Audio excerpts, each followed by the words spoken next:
আচমকা ঠাস করে অপরাজিতা ফুল ভেজানো পাত্রটি ছুঁড়ে মারল শেহজাদের গায়ে। ঘাবড়ে গিয়ে সরে গেল শেহজাদ। একটুর জন্য গায়ে পড়েনি। হতভম্ব হয়ে তাকিয়ে রইল মিঠির দিকে। হাসি খুশি মিঠির আচমকায় এমন রূপ মানতে পারল না শেহজাদ। কিন্তু মিঠি স্বাভাবিক, যেন কিছুই হয়নি। Don't act Shehzad, don't act. I don't like this. ঠিক বুঝতে পারল না শেহজাদ। এগিয়ে এলো মিঠি। উঠে দাঁড়ালো শেহজাদ। মিষ্টি করে হাসল। এই হাসিতে বিষ মেশানো। আতঙ্কিত চোখে তাকিয়ে রইল শেহজাদ। গলার টাই ঠিক করে দিয়ে বলল, আমাকে নিয়ে গেলে আপনি কি আর আগের মতো ফিল পাবেন শেহজাদ? ঘেমে নিয়ে একাকার হয়ে গেল শেহজাদ। মানে আমাকে ভয় পান শেহজাদ? না। গলা কাঁপছে কেন? কই চোখে মুখে আতঙ্ক কেন? অদ্ভুত আচরণ করছো তুমি। এই তো আমি ভালো হয়ে গেছি শেহজাদ। শেহজাদের আতঙ্কগ্রস্ত চোখে চোখ রাখল মিঠি। শক্তপোক্ত পুরুষটার চোখে কেমন ভয়। মিঠি হেসে উঠল। এই চোখে সে তো ভয় দেখতে চায় না, শুধু ভালোবাসা, আর কেবলই তার জন্য মুগ্ধতা দেখতে চায়। বউকে নিয়ে ঘুরতে যাওয়া এখন তো আপনার জন্য বোরিং বিষয় শেহজাদ। কে বলল আমি? এটা ভুল ধারণা। সব শখ তো পূরণ করে ফেলেছেন আরেক জনের সাথে। নিশ্চয়ই আমার সাথে পূরণ করার কিছু বাকি নেই। দায়িত্ববোধ থেকেই কি তবে নিতে চান? মিঠির ইঙ্গিত বুঝতে পারল শেহজাদ। এভাবে বলছো কেন? আমি তো আপনার দায়িত্ব সেখান থেকেই সব করেন, মন থেকে করেন না। এটা তোমার ভুল ধারণা। অতীত বাদ দিয়ে আমি নতুন করে সব শুরু করেছি। অতীতে কি করেছি তা বর্তমানে ফিল করে মজাটা নষ্ট করার মতো বোকা আমি নই। তুমি শুধু আমার দায়িত্ব নও, দায়িত্ব, কর্তব্য, ভালোবাসা এবং এক অসীম মায়া তুমি। সরে এলো মিঠি। তাচ্ছিল্য হাসল। লাভ নেই। ব্যর্থ সে। তবে সমস্যা নেই। শেহজাদ বুঝতে পারল মিঠির আবারও শবনম নামক ব্যামো উঠেছে। এটা আবার কয়দিন থাকবে কে জানে। শবনমের উপর খুব রাগ হলো। তারা তো খুব ভালো চলছিল, হঠাৎ এখানে এসে ঝামেলা করতে চেয়েছিল। মিঠি সেটা বুদ্ধিমত্তা দিয়ে হ্যান্ডেল করেছে। নিশ্চয়ই শবনমের বদনজর লেগেছে। অস্থির হলো শেহজাদ। একটু সুখের দেখা পেলেই আবারও দুঃখ এসে হাজির হয়। রুমে চলে গেল মিঠি। শাড়িটা খুলতে নেয়। পানি পান করে রুমে ঢুকতেই শুনতে পেল, ওর কত বড় সাহস, কত বড় কলিজা। আমার বাসায় এসে আমার বাসায় বসে হুমকি দেয় আমাকে সুখে থাকতে দেবে না, ওর সবগুলো চুল তুলে ন্যাড়া করে দেব আমি। ও বললেই হলো নাকি? তুমি ঠিক তো, সব ঠিক। কথাটা অবশ্য শেহজাদকে উদ্দেশ্য করে বলেনি, নিজেই নিজেকে বলেছিল মিঠি। আমি যদি ওকে সুখে থাকতে দিয়েছি তো আমার নামও মিঠি নয়। ওই শাকচুন্নির সুখ আমি হারাম করে দেব। কোনো ঝামেলার প্রয়োজন নেই। আমরা আমাদের মতো ভালো আছি, ও ওর মতো। আর হিংসুক কখনো সুখী হতে পারে না। আর তুমি যে জেলাস ফিল করিয়েছ সেটা দেখেই তো সে এখন এমনিতেই জ্বলছে, জেলাস ফিল করছে, অসুখে ভুগছে। ওকে আবার কিসের অশান্তি দেবে? সফট কর্নারটা মলিন হয়নি এখনো? কারোর জন্য সফট কর্নার নেই। এক সময় ছিল সেটা, এখন ঘৃণায় পরিণত হয়েছে। তাচ্ছিল্য হাসল মিঠি। ওর জন্য এখনো এত ভালোবাসেন? ওর জন্য এখনো এত ভালোবাসা কেন? বাজে বকো না। ওর সাথে এত কথা কিসের? অত এখন আপনার কেউ না। আমি ওকে বোঝানোর চেষ্টা করেছি। শুনুন, পুরুষ মানুষ হবে আরাধনার, কঠিন হৃদয়ের। এত সহজলভ্য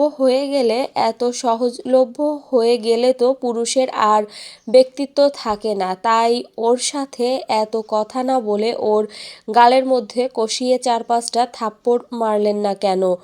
পরনারীর সাথে এত আলাপ কিসের? আমি কারো গায়ে হাত তুলি না, সেই অভ্যাস আমার নেই। আমার গায়ে কেন তুললেন? তুমি সেদিন খুব বাড়াবাড়ি করছিলে। শবনম করেনি। প্রতিউত্তর করতে পারল না শেহজাদ। আচমকা টান দিয়ে শাড়িটা খুলে ফেলল মিঠি। হতভম্ব হলো শেহজাদ। রাগ তার উপরে। শাড়ি কি করলো? খুব সুন্দর লাগছিল মেয়েটাকে, একদম নতুন বউ বউ। বিষয়টা এখন চোরের উপর রাগ করে মাটিতে ভাত খাওয়ার মতো হলো না। রাগটা তার উপর, কিন্তু শাড়ির উপর দিয়ে দেখাচ্ছে। শাড়ি খুললে কেন? বিরক্ত লাগছিল তাই। তাকিয়ে রইল শেহজাদ। শাড়িটা খুলে মিঠি তার সেই চিরাচরিত হাঁটু অবধি শর্ট ফ্রক পরে নিল। এই কয়েক মাস অবশ্য পরেনি। আবার কি হলো হঠাৎ? শেহজাদ বুঝতে পারে না। কয়েক কদম এগিয়ে এসে আচমকা জড়িয়ে ধরল মিঠি। সরি। কিসের জন্য জানি না। তাহলে আমার একটা কথা শোনো প্লিজ। বলুন। কারো অতীত পরিবর্তন করা অসম্ভব হলেও কিন্তু ভবিষ্যৎ সুন্দর করে সাজানো সম্ভব। আমি কি আটকে রেখেছি? তো সাজান না কেন? আমিও তো চাই সব ভুলে আপনি নতুন করে সাজান। বলছি তুমিও আমাকে হেল্প করো। তাচ্ছিল্য হাসল মিঠি। বুকটা ফেটে চৌচির হয়ে যাচ্ছে। দেখাতে পারছে না কষ্টগুলো। মানুষটার অভিনয় মিঠির সহ্য হচ্ছে না। চেষ্টা কি কম করছি? আর একটু সময় দাও। বলছি তুমিও আমাকে হেল্প করো। তাচ্ছিল্য হাসল মিঠি। বুকটা ফেটে চৌচির হয়ে যাচ্ছে। দেখাতে পারছে না কষ্টগুলো। মানুষটার অভিনয় মিঠির সহ্য হচ্ছে না। চেষ্টা কি কম করছি? আর একটু সময় দাও প্লিজ। কথায় কথায় ছোঁয়ার চেষ্টা করবেন কেন? কথায় কথায় ছোঁয়ার চেষ্টা করেন কেন? শুনেছিলাম স্বামীর স্পর্শে স্ত্রীর সৌন্দর্য দ্বিগুণ বেড়ে যায়, আর স্ত্রীর ছোঁয়া পেলে স্বামীর সব ক্লান্তি, অস্থিরতা, টেনশন নিমিষেই দূর হয়ে যায়। তাই আর এটা নাকি আল্লাহর একটা রহমত। বিচক্ষণ মানুষ। মিঠি ছাড়া একে বোঝার সাধ্য কারোরই নেই।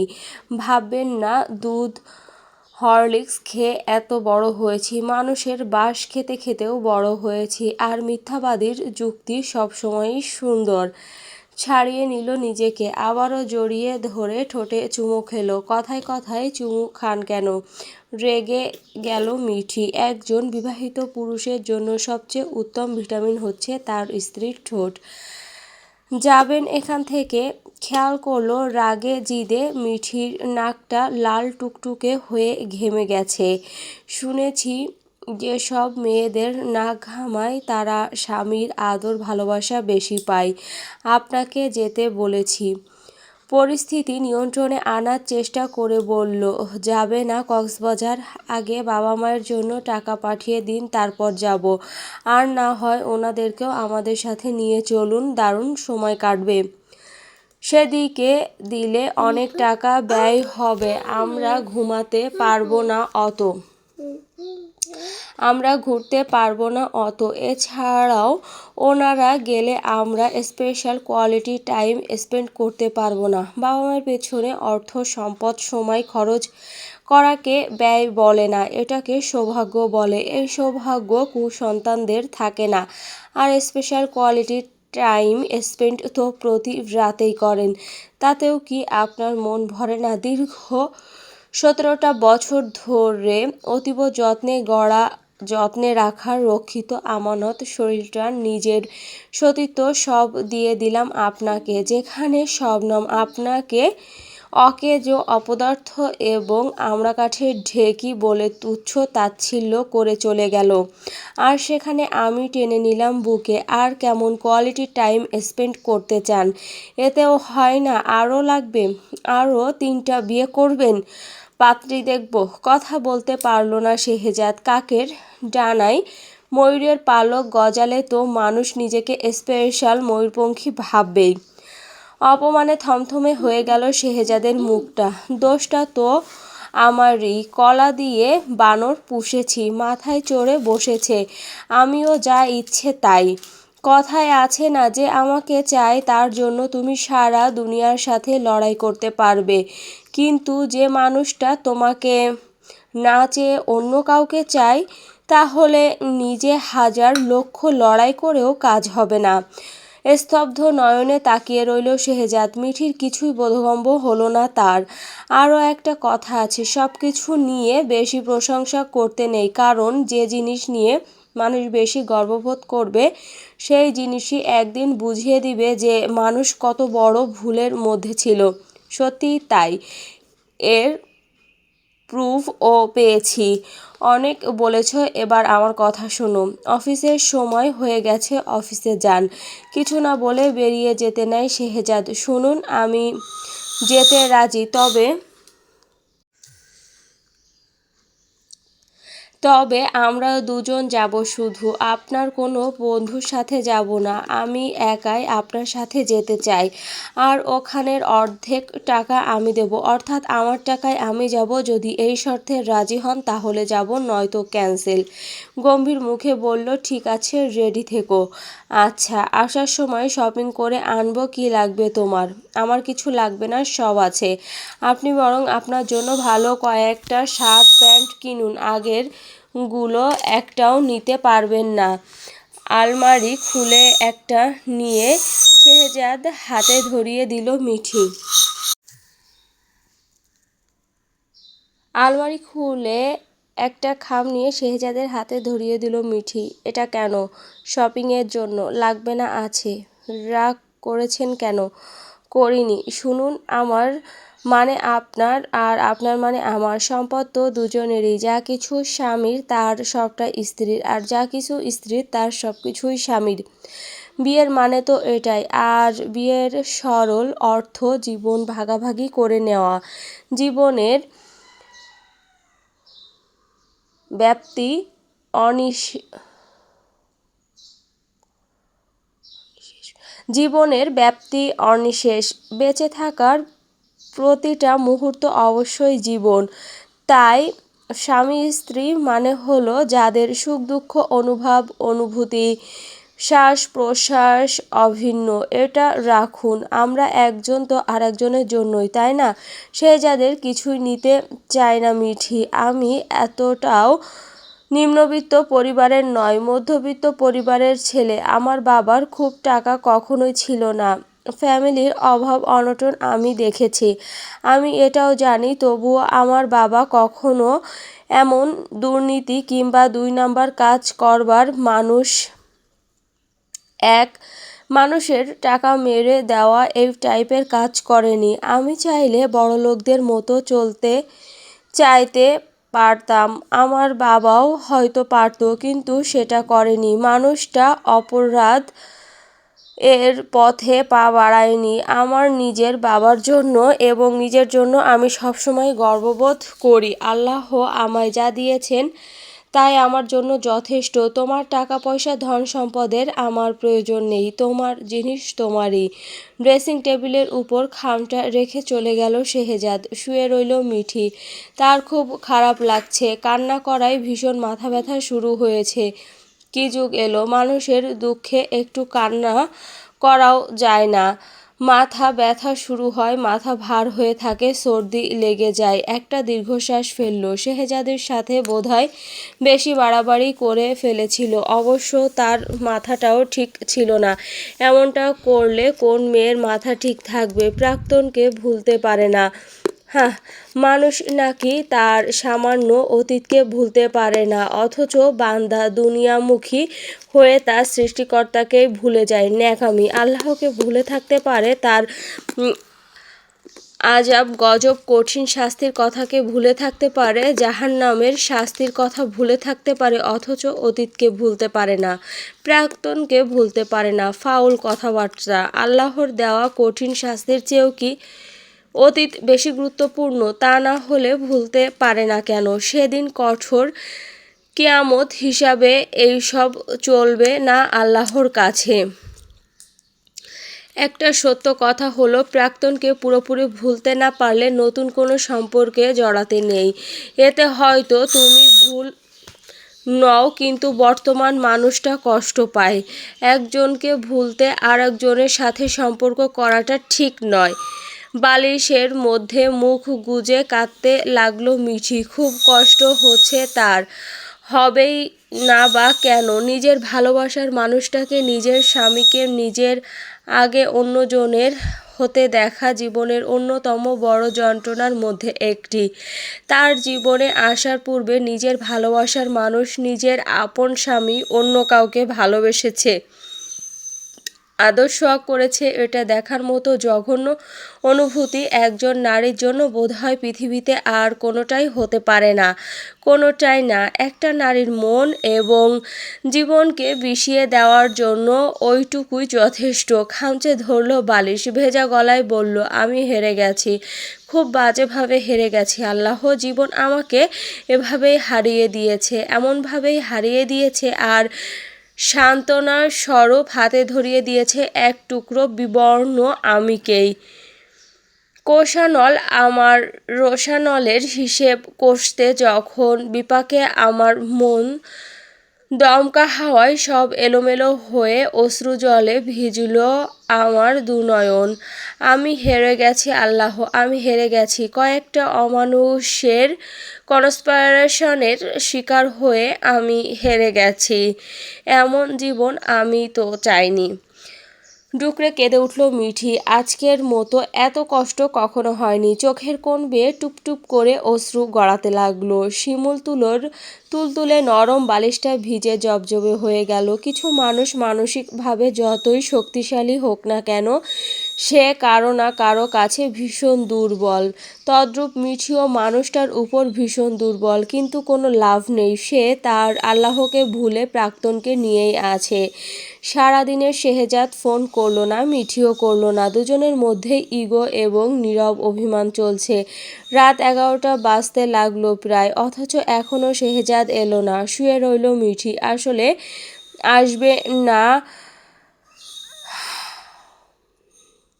আসলে আসবে না, আসলেই নেই। প্রাক্তনকে নিয়ে বসে থাকুক, ফাউল মানুষ বকতে।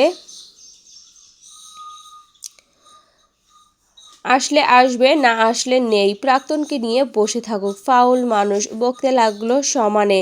শেহজাদ বসে রইল বাসা থেকে দূরে একটা নির্জন জায়গায়। মিঠির বাসায় ফিরতে তার বিবেকে বাধছে। কোনো মুখে ফিরবে, তার তো কোনো রাইট নেই। এদিকে একটা বাসা দেখেছিল সেদিন, মিঠিকে জানিয়েছিল এই বিষয়ে এবং বলেছিল সে এই বাসায় থাকতে অনিচ্ছুক।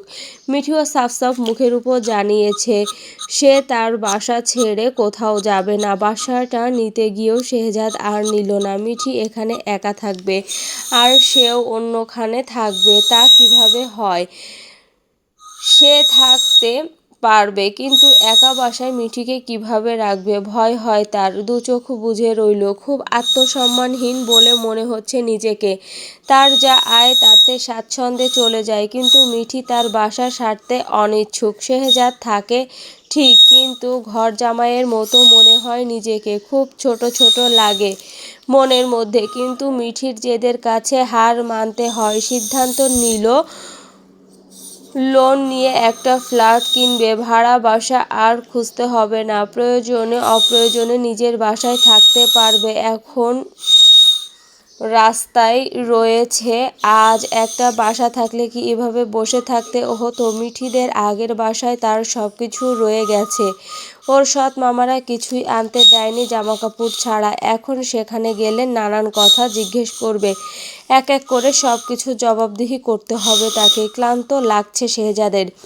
মিঠিও একটাবার ফোন করছে না। চিন্তা হলো মিঠি ঠিক আছে তো, রাগের বশবর্তী হয়ে নিজের কোনো ক্ষতি করে ফেলেনি তো। মেয়েটা তো আবার ভীষণ জেদি।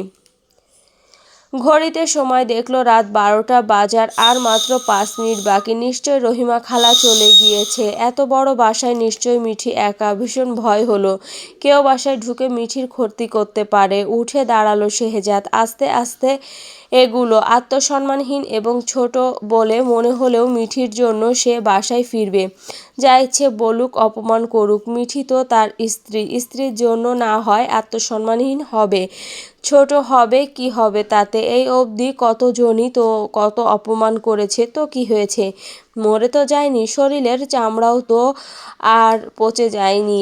আর তাদের দুজনের মধ্যে গভীর ভালোবাসা রয়েছে, তাই ভালোবাসা যেখানে গভীর, নত হওয়া সেখানে গৌরবের।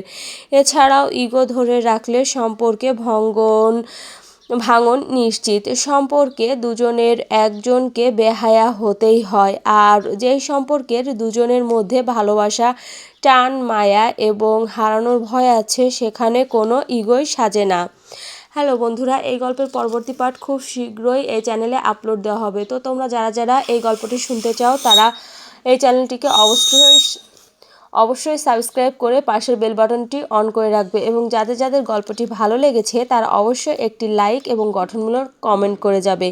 এবং কেউ যদি কোনো গল্প শুনতে ইচ্ছুক আমার কণ্ঠে, তাহলে অবশ্যই কমেন্টে জানাবে। ধন্যবাদ সবাইকে।